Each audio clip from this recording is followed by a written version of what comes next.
சுட சுட மீன் புட்டு பார்க்கலாங்களா? என்னது மீனில் புட்டா? அப்போ சுறா மீன் வேணுமே அப்படின்லாம் யோசிக்காதீங்க. எந்த மீனில் வேணாலும் புட்டு செய்யலாம், அண்டர் ஒன் கண்டிஷன். என்னென்னு கேட்குறீங்களா? முள்ளில்லாத மீனை பார்த்து எடுத்துக்கோங்க. நான் எடுத்த மீனை 10 மினிட்ஸ் இட்லி பாத்திரத்தில் வேக வச்சு எடுத்துக்கிட்டேன். சூடு ஆறுன வாட்டி உதிரி உதிரியாக பிச்சு எடுத்துக்கிட்டேன். அடுத்து நம்ம காலங்காலமாக செய்கிற அந்த தாளிப்பு ப்ராசஸ் ஸ்டார்ட் பண்ணிடலாங்களா? அதே மாதிரி ஒரு பாத்திரத்தில் எண்ணெய் ஊற்றி கடுகு பொரிஞ்ச வாட்டி பெரிய வெங்காயம், இஞ்சி, பூண்டு, மிளகா எல்லாத்தையும் போட்டு நல்லா வதக்கிக்கோங்க.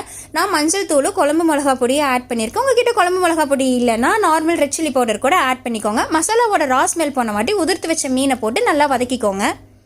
ஸ்டார்டிங்கில் உங்களுக்கு மீன் கொஞ்சம் பாத்திரத்தில் ஒட்டும், ஃப்ரை ஆக நல்லா உதிரி உதிரியாக வந்துடும். நம்ம மெயின் ஹீரோ உப்பு தேவையான அளவு போட மறந்துடாதீங்க. லாஸ்ட்டாக மல்லித்தலை போட்டு இறக்கிடுங்க. அவ்வளோதான், நம்ம புட்டு ரெடி ஆயிடுச்சு. சாப்பாட்டில் சுட சுட மீன் குழம்பு ஊற்றி பக்கத்தில் இந்த புட்டையும் வச்சு சாப்பிட்டு பாருங்களேன். எப்படி எல்லாமே நானே சொல்கிறது, செஞ்சு பார்த்துட்டு உங்களோட ரிவ்யூவை கமெண்ட்ஸில் சொல்லுங்கள். பிடிச்சிருந்தா ஷேர் பண்ணுங்கள்.